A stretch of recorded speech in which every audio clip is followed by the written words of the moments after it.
झननननन, सपनों की सजीली चुनरिया, मेहंदी की रंगीले बूटे, सपनों की सजीली चुनरिया, मेहंदी की रंगीले बूटे, तेरे प्यार बिना सब झूठे, तेरे प्यार बिना सब झूठे, पाँव की छनकती झांझर, हाथों की ठनकती कंगन, वो तेरा रास्ता देखे साजन, तेरा रास्ता देखे साजन। मेरी बाहों में हर पल बहारों के मौसम है, बूंद ना बादल कोई फिर क्यों आँखें नम है, तेरे सिंदूर की लाली अब नहीं मिटने वाली, कह रही हर धड़कन सात जन्मों तक साजन। बनूं मैं तेरी दुल्हन, बनूं मैं तेरी दुल्हन, बनूं मैं तेरी दुल्हन, बनूं मैं तेरी दुल्हन। छोटे शहर की दुल्हन लाने का एक फायदा तो ये है कि खाना बहुत अच्छा बनाती है और ऊपर से घर में नौकरानी की जरूरत नहीं पड़ती। अपने घर में खाना बनाने से कोई नौकर थोड़ी बन जाता है। माफी मांगो। हमें क्षमा कर दीजिए। हम चाहते हैं सागर ये पायल विद्या को दे। सागर!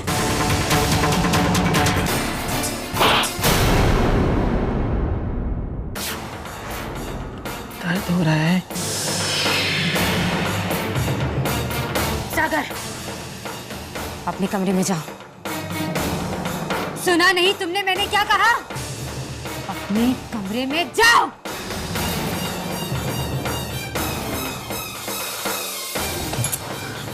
चलो।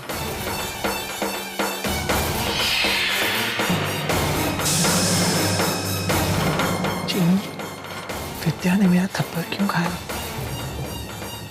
दीदी, आपकी लड़ाई हमसे है। दीदी क्यों बीच में आप? चुप।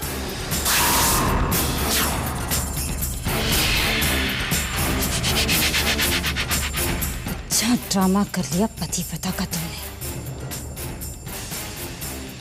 लेकिन हासिल तुम्हें वही हुआ जिसके तुम लायक थी।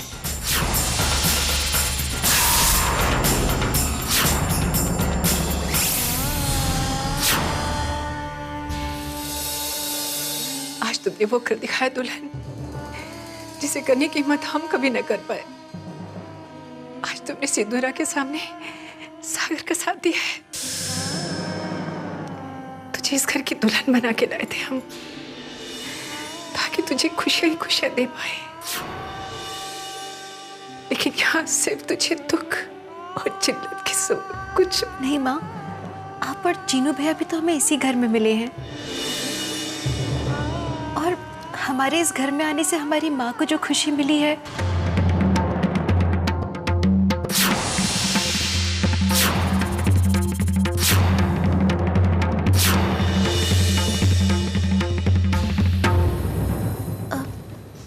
माँ, हम बनारस माँ से बात कर सकते हैं क्या? हाँ बेटा, तुम इस घर की दुल्हन हो, तुम्हें पूछने की जरूरत नहीं। चीनू जी।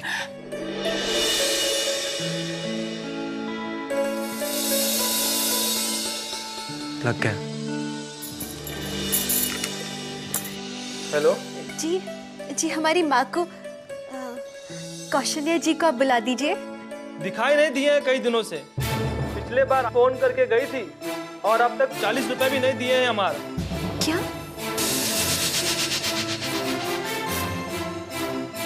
क्या हुआ बेटा? विद्या? जी कुछ नहीं, वो माँ थी नहीं वहाँ, तो अभी तो बात नहीं हो पाई। हम कल बात कर लेंगे। तो क्या आपने उसे बता दिया कि बहुत दिनों से हम आपकी दुकान पर आए नहीं, और ये भी कि हमने आपके पैसे भी नहीं? देखिए, कल तक हमें हमारा पैसा मिल जाना चाहिए, यही कहने हम आए थे।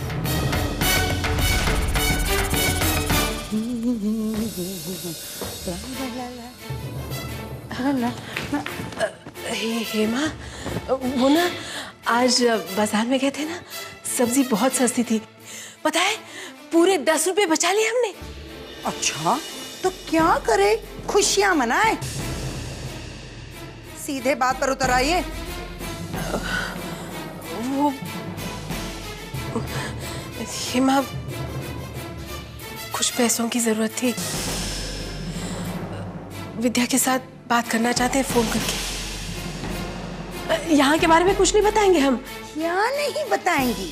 ऐसा कौन सा अधर्म हो रहा है तुम्हारे साथ यहाँ जो नहीं बताएंगी? जाइए, ये कपड़े धोकर लाइए, जाइए।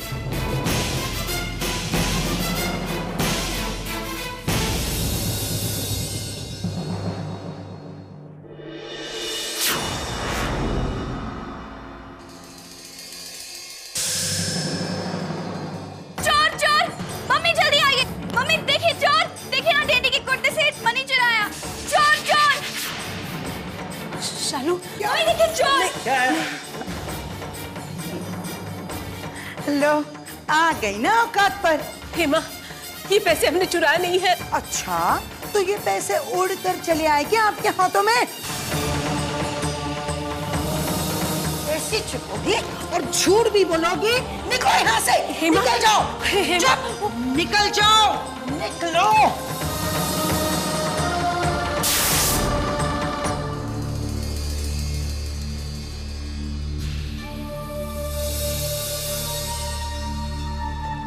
अब चोरी का ठप्पा तो लग ही गया है माथे पर। इस वक्त विद्या के साथ बात करना बहुत जरूरी है।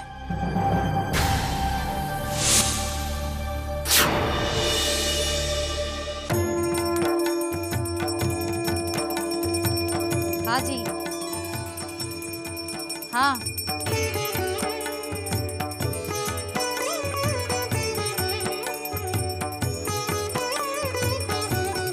अब मैं आपको फिर से फोन करती हूँ।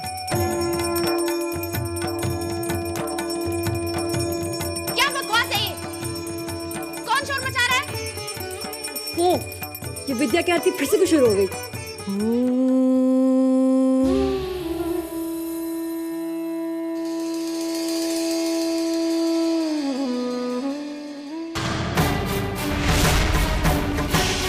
क्या समझ रखा है तुमने इस घर को? सारे घर को सर पे उठा के रख लिया। और ये इतनी जोर जोर से घंटी क्यों बजा रही थी? घंटी बजाने से दीदी बुराइयां घर से दूर जाती हैं।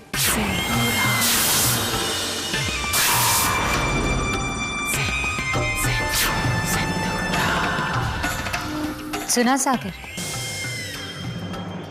ये सबका भला चाहती है। क्या तुम इसकी बातों पर यकीन करते हो?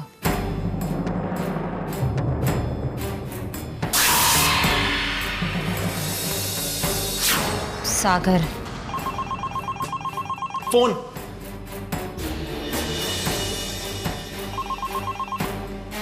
हेलो, मैं सागर। आप कौन? विद्या की माँ?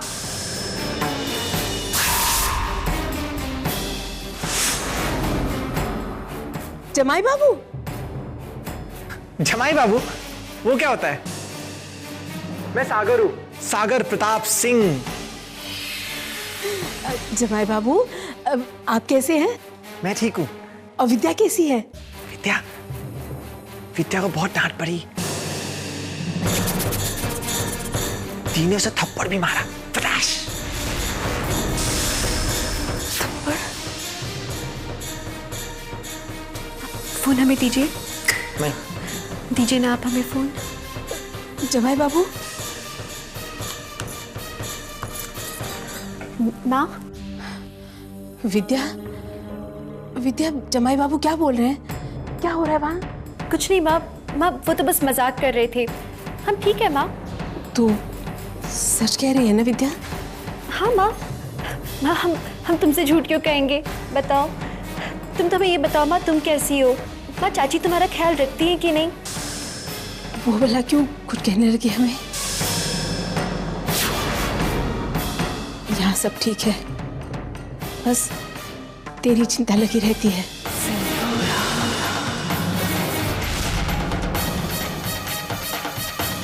जब अपनी बेटी को हमारे सर थोप ही दिया है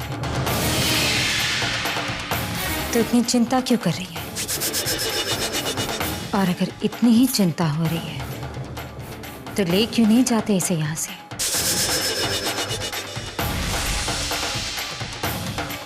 वैसे भी इसकी यहाँ कोई जरूरत नहीं है।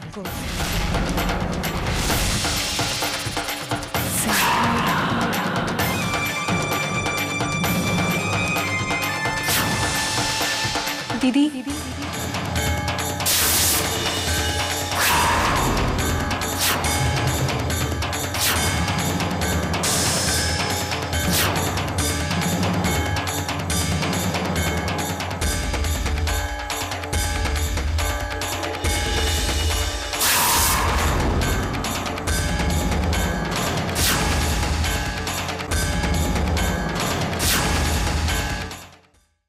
सबसे एक विनती है। हम नहीं जानते कि आप सब हमसे इतनी नफरत क्यों करते हैं, पर हम आपकी नफरत के साथ जी लेंगे। पर हमारी माँ, उनसे कुछ मत कहिए। अकेली है वो, अपने ऊपर हम हर ज्यादती बर्दाश्त कर सकते हैं, पर हमारी माँ की आंखों में हम आंसू नहीं देख सकते।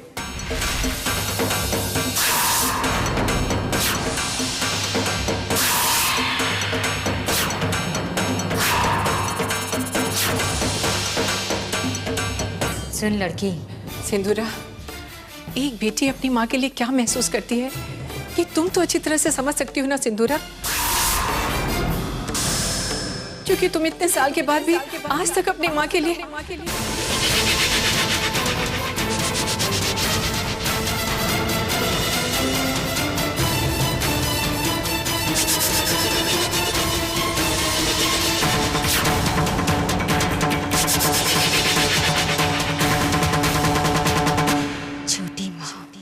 आज दिया तो दिया, लेकिन आज की बात भूल कर भी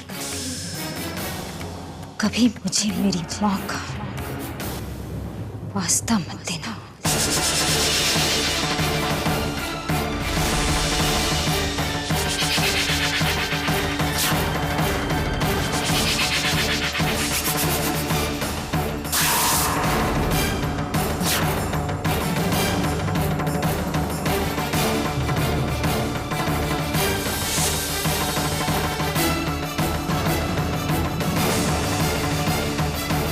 माँ,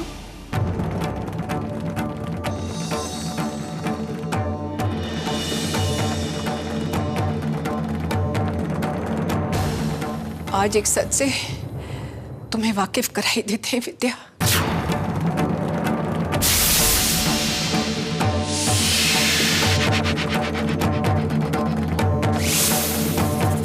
ये बहुत पुरानी बात है।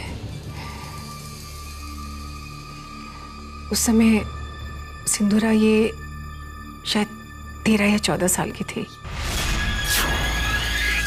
नहीं भूल सकती मैं। हाँ दी, भूलेंगे तो हम भी नहीं। माँ की वो बीमारी और बीमारी में उनका चिड़चिड़ा हो जाना।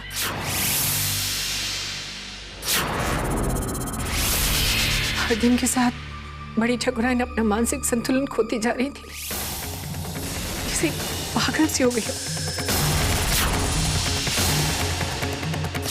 पापा के पास तो माँ के लिए कभी वक्त ही नहीं था। वो तो अपनी ही जिंदगी में।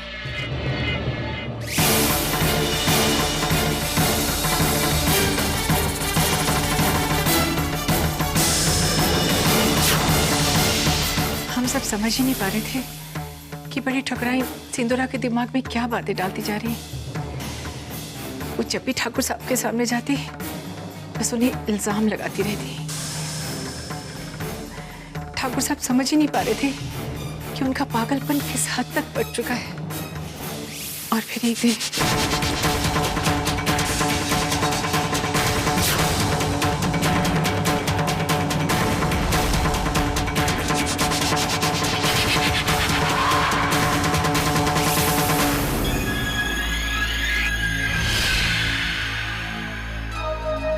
मैं कभी नहीं भूल सकती उस रात को।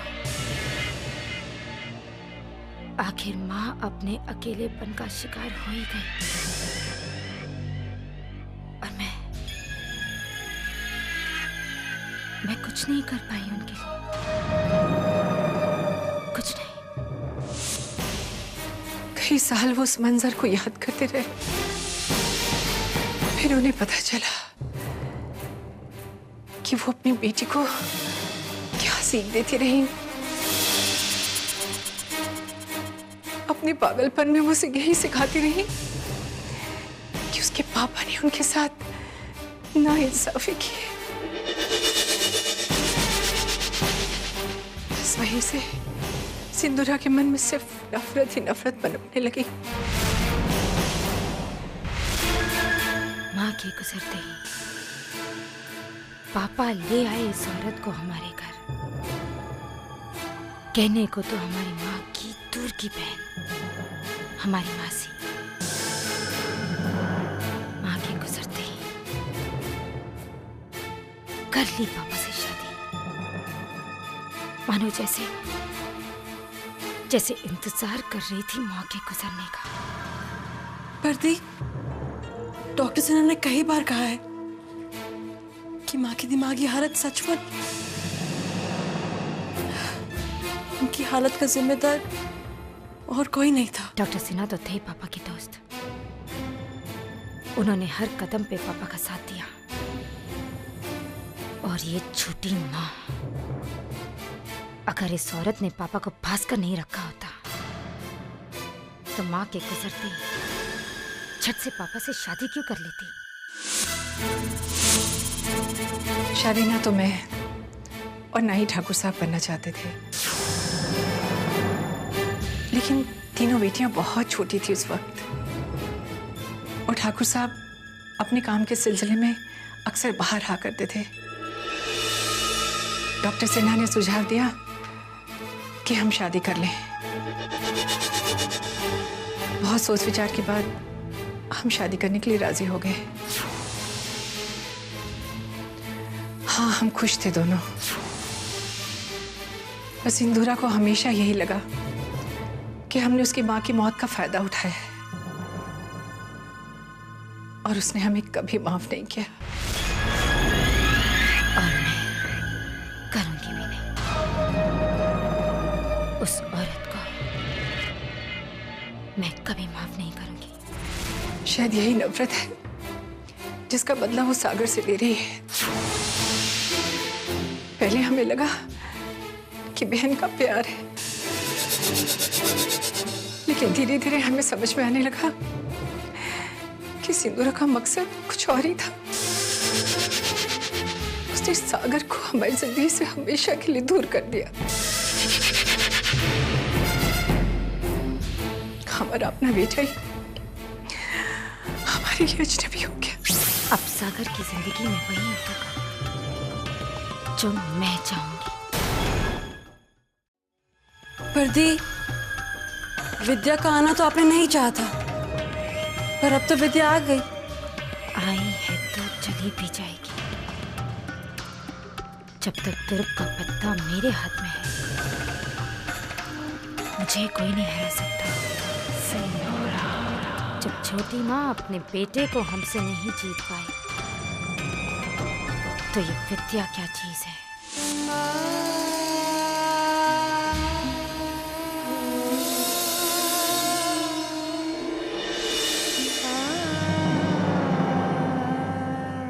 माँ शंभुनाथ ऐसा अनर्थ कभी नहीं होने देंगे। एक बेटे को अपनी माँ से अजनबी कर दे, ऐसा नहीं हो सकता। वो वापस आएंगे माँ।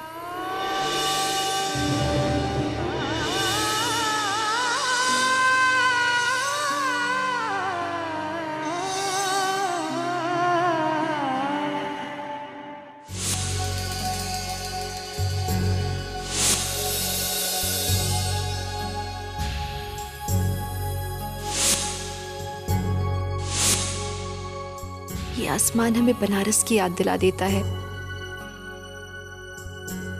यही तो ऐसा है जो जैसा वहां था वैसा ही यहाँ भी है, बिल्कुल नहीं बदला। देखते ही माँ की याद आ जाती है हमें। आपकी बहुत याद आती है पापा। आप क्यों मर गए? मेरे साथ कोई नहीं खेलता।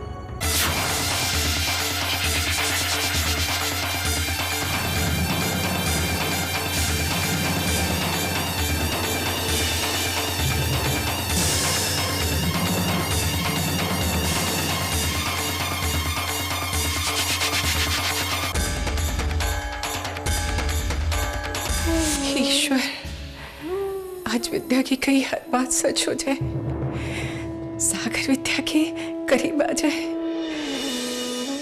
तभी शायद वो हम सबके करीब आ पाएगा।